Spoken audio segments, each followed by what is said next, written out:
Welcome to the Network Build Grow podcast, the show where business owners, entrepreneurs, and professionals share their stories, lessons learned, and powerful strategies for building relationships and growing their circle of influence. With Melissa Taylor, your host, each week we'll bring you actionable insights to help you build a better network and a better business. Let's dive in. All right. We are here today with Kyle Romanat. He is with Health Genius, I think is what it's called. Is that right? Health Market Genius Health LLC. Market Genius. I love that. And he helps with health insurance for individuals, small businesses, all different kinds of things. Is that correct, Kyle? Yeah, exactly. Individual health insurance. So it's not group policies, it's individual coverage from, people starting their own business, people between jobs, people who, work part-time jobs, that kind of thing, who don't get offers from employers of health insurance. Yeah, that's great. So tell me, let's start out just by kind of why did you get in this? Or what is really your mission for this? Like, why this? Why this job? Why this particular industry for you? Yeah, it's a good question because I got into the insurance business in 1996. So I was doing home and auto and life and health and um, just different types of insurance since 1996. And and I did a lot of health insurance, but when the Affordable Care Act kicked in, Obamacare kicked in 2014, there was a couple observations I made at the time, and I'd already been in the business for a long time. Number one, I observed that it was kind of complicated. The website rollout was rough. Healthcare.gov was rough. It's kind of complicated. And I thought, people are going to have a hard time doing this on their own. And then number two, I said, if people do get through, if they, there are some good things here. And if I could focus on that, I think I could really help people. At the end of the day, I just felt like that was much more important than, answering quotes, how much to add, how much it's going to cost my car insurance if I, let my son buy a Ford Mustang. I got tired of that kind of nonsense. But I felt health insurance was important. And so I parked on that. And, that's at the end of the day, that's where I'm at now. And that's where I would continue to be. I love that. So looking back, you started this back in the 1900s, right? Yeah. Yeah. So looking back at that, like, were you working with a larger company at that time, and then you decided to kind of branch out on your own and be an Yeah. entrepreneur? What did that look Yeah. like for you? I was working with an agency and I worked with them for 19 years. So that was a long run. And then, like I said, the Affordable Care Act came out and, and what happened is I realized because of the complexity of it, I was like, wow, I'm spending a lot of time on this. It just takes the time to get it right for people. Mhm. So in 2015, 10 years ago, I left that agency and just started my own company doing nothing but health insurance. A lot of people might have thought, hey, that's a step backwards. You're going from selling all these different lines of insurance to just health insurance. But that was exactly the right thing, and that was what was required. Just takes that focus and concentration, and so that's all I do, and that's worked out well. I love that. Was it scary stepping into an entrepreneurial Oh world? yeah, very scary, very, very scary. It was hard to leave. That was 19 years, and there was a lot of relationships, a lot of built up time and effort and energy, a big book of business, and it was very hard to leave. Oh, I was scared to death. But I was motivated as I looked around Charlotte and the people I met, not only at Network Build Grow, but other networking groups. I saw entrepreneurs, people who had done that. And I thought to myself, I just turned 50. I remember that.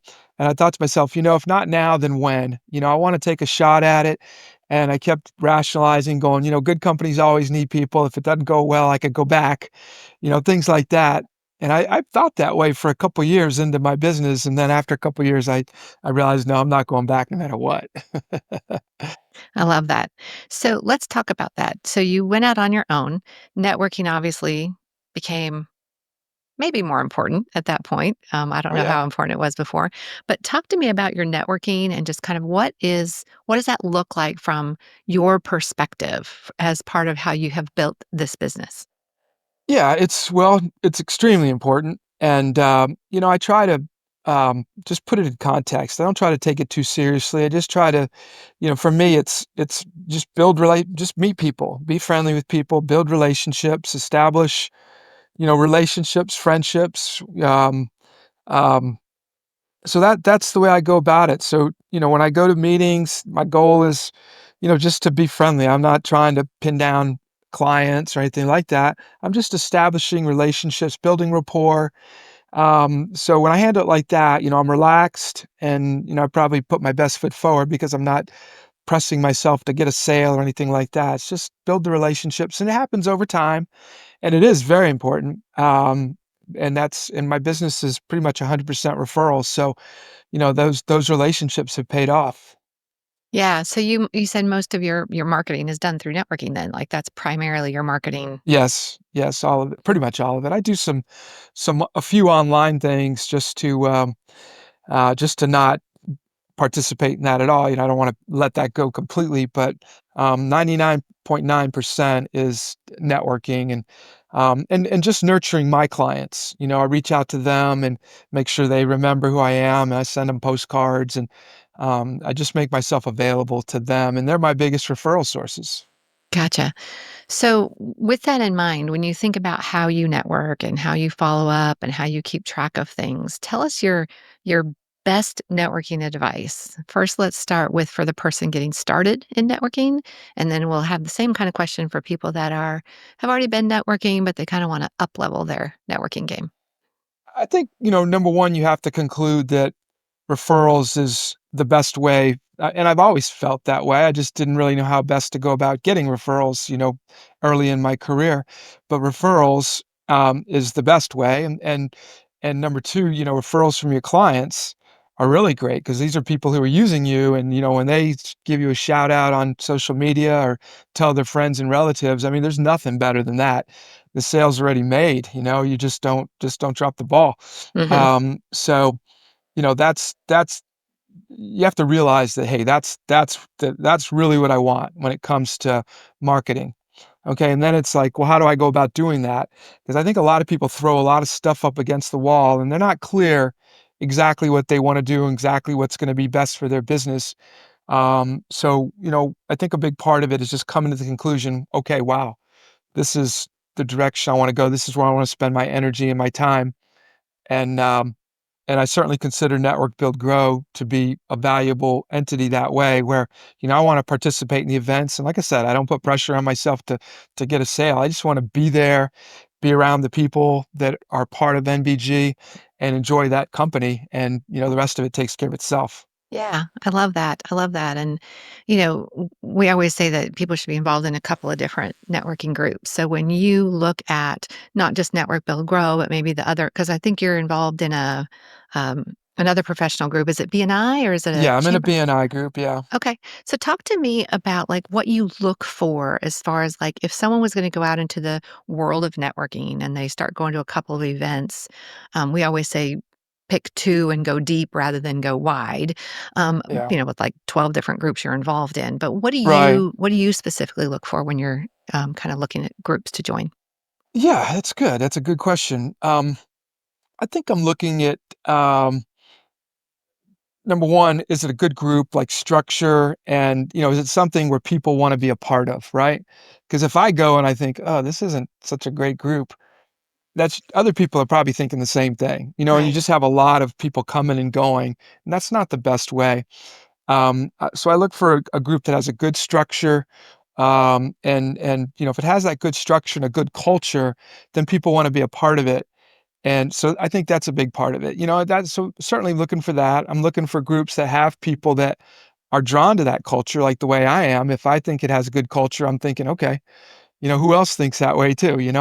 And I want to meet those people. And a lot of times it's good professional people who you want to be around, you want to rub elbows with, you want to get to know, who are attracted to those types of good cultures. And they know, hey, this is a good thing, and they keep coming, and they want to build relationships too. Mhm. So I, I, I, I think that answers the question. If you network for your business, you already know follow up is everything when it comes to growing relationships and driving success. But here's the thing most of us want to follow up well, we just get stuck. Staying consistent, keeping it personal, making it stand out, it's hard. That's why I use NetEffect.io. It makes follow up simple, cuts through all the noise, and helps me stay on top of every relationship without dropping the ball. I never miss a follow-up, and honestly, my network wouldn't be the same without it. So check it out, neteffect.io. And right now, you can use promo code NBG50 for 50% off of your first month. neteffect.io, your secret weapon to unforgettable follow-up. So tell me, when you go to an event and you meet 10 people or whatever, what is your next step that you like to take with the people that you meet? Well, I think the easiest thing to do is to, get their contact info, like get a card or their contact info and reach out on LinkedIn, right? Because that's a no-brainer. You don't have to be somebody's best friend to reach out on LinkedIn. It's like, "Hey, I met you," and I'm a lot of times I'll give them a heads up, "Hey, I'm gonna reach out to you on LinkedIn," and no, who's gonna say no to that, right? So, that moves the ball forward. So you reach out on LinkedIn, you make that connection, then, you might, um, reach out and suggest a cup of coffee or something like that.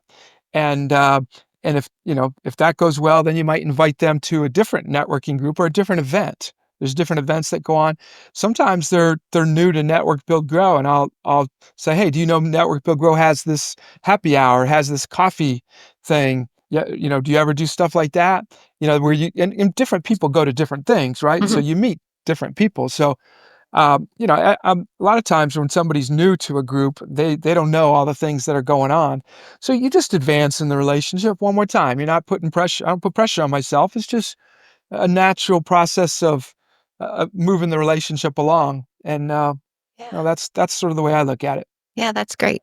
How do you specifically keep track of maybe like notes on people, like things you don't want to forget about somebody that you met? Um, I do have I usually put it in my phone contacts, because that has a place where you can put notes, Hmm. and I'll usually put it in there. I also use an app where I could put notes. Mostly I do that with my clients where they tell me, this or that, this is a concern or that's a concern. But just somebody I'm meeting, networking, I'll usually put that in my phone contacts, messages, notes, that kind of thing. That's how I do it. Yeah. And how do you keep track of I mean, obviously, if you're going to the same group, you might see the same people Yeah. repetitively over and over. But is there ever a time where you feel like maybe you meet somebody and they're going to be a good strategic business alliance or, kind of partner in some way? How do you track or kind of keep that ball moving forward after you've connected with them on LinkedIn? Maybe you've had a one-on-one coffee with them and you don't want them to fall through the cracks. Like, do you have any way to kind of track that? Yeah, I mean, I use mailbox power to send out postcards. Yeah. And, so I'm not beyond, and I don't do this that often, but I usually will just send these cards out in a structured way to my clients. I'll send them to my people who send me referrals along with a Starbucks gift card. I'll send them as thank yous to people who come on board, become clients, things like that. Mhm. But once in a while, I'll send it to somebody who I'm just trying to advance the connection. If I think, okay, hey, I think we really could work together, then I'm going to take an extra step to just nurture the relationship. And when I say work together, nurture the relationship, something where I say, wow, I think we could really be good for each other, right? Because people don't really appreciate a one-way relationship. It's when it's two ways, that's the best thing. Mhm. So, just different ways, or I might touch base or just text once in a while, or just invite them to other groups, things that I think are cool Mhm. that I like to go to. I might invite them and say, hey, I think you might enjoy this. There's some really cool people here. And, I can show you around, introduce you, That's things great. like that. Yeah, Yeah. just No. Yeah, I love normal that. nurturing. So we've talked a lot about networking but let's leave networking for a second and tell me what you think is some of the challenges that a lot of kind of either new entrepreneurs or new small business owners run into outside of just networking, like other things that maybe you had challenges with or continue to have challenges with. I think something I see is, I think you need to make sure that the groups you're networking with are people who would use ideally, they're people who would use what you have. right? They're going to use the product. They may not become your clients, but they're the type of people who would typically need your services or need what you do. If that's not the case, then it's a little tougher because then all you're really doing is saying, well, those people in the group don't need my services, but they might be able to refer me to people who do. That's fine. I mean, I see people who do that, but to me, that's a heavy lift. I'd much rather be associating with people who need my services because then they associate with other people like themselves who also need my services. Right. So I see once in a while I see people and I think, wow, this might not be the right group for them. They're dealing with a group of solopreneurs and they're trying to hit, companies that are, 50 or more employees, Right. just things like that. So you want to make sure, I think it's a pretty good fit for what you do and what you offer. hmm So we know that networking can take a lot of time. And we also know that entrepreneurs don't have a lot of time sometimes. So how do you balance, going to the event, doing the Yeah. follow up, having some coffees, all that kind of thing? How do you balance that on your calendar? Well, I like what you said, two groups and go deep rather than broad. I think that's exactly right. Um, So, if it's just two groups or something like that, then, you're not quite spread so thin. I mean, there's stuff you can do every day if you if you want to spend all your time networking. So I think, just giving focus to those groups and to those relationships, um, I think that's a pretty good place to park. Sometimes the challenge is figuring out what two groups. Um, so, Yeah. I definitely considered MBG one of the groups, and then the BNI would be the second one for me. hmm So, nurture the relationships for the people in those groups. Yeah. Make the most of it, and do what you can to refer them, meet the needs that they have, and just move the relationship along. Establish what you have in common. And just you know set the table for good things to go back and forth. That's great. Okay, well, we're going to wrap up with some rapid fire questions. Okay. So I'm going to ask you some questions. Just say the first thing that pops into your mind, and we'll just have some fun with this. You ready? Okay. Okay. What's one common mistake that people make when they're networking? Overdoing it. Yeah. Yeah, overdoing it. How would you say people overdo it? Spread themselves too thin. Try to close the sale, when you're meeting somebody first time for the first time, things Yeah, like that. They I put too love it. much pressure on themselves. Okay, wonderful. Okay, here's another one.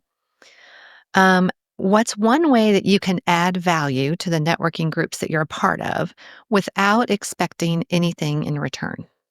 Serve. I tell my kids, you know what, any group you're a part of, see where you can serve, see where you can help, because you know why? You're always welcome. When you serve, you are always welcome. And, even when you're new to a group, see how you can serve. And, it's a great life habit. Um, so I learned that early on. And, I try to make a point to do that. I think you do an excellent job of doing that, by the way. Thank So, you. little life lessons from Kyle there. Okay, and one last one. What's the number one tip you have for starting a conversation at a networking event with someone that you've never met? I think try to observe something that you have in common. Okay. I mean, it could be something along the lines of, you know, have you been here before? Then you have in common the fact that, maybe you both have been there before, maybe you haven't. And then it can go from there. It can go to family, it can go to church, it can go to, where you grew up, it can go to, any number of things, but try to establish a bond and asking questions rather than just telling them about yourself. People like to talk about themselves. So, that's how I try to do it. I try to ask them and just try to form a bond. Yeah, I love that. Well, thank you so much for talking with us today. We're really excited that you are a part of Network Build Grow. You're also on the leadership team, which we love. I think you've been a part of the leadership team almost since we started. It's been quite a while.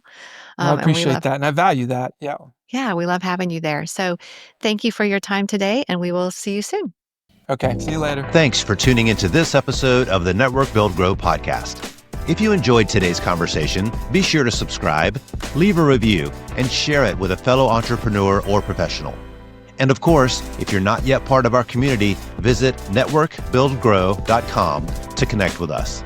Until next time, keep building and keep growing.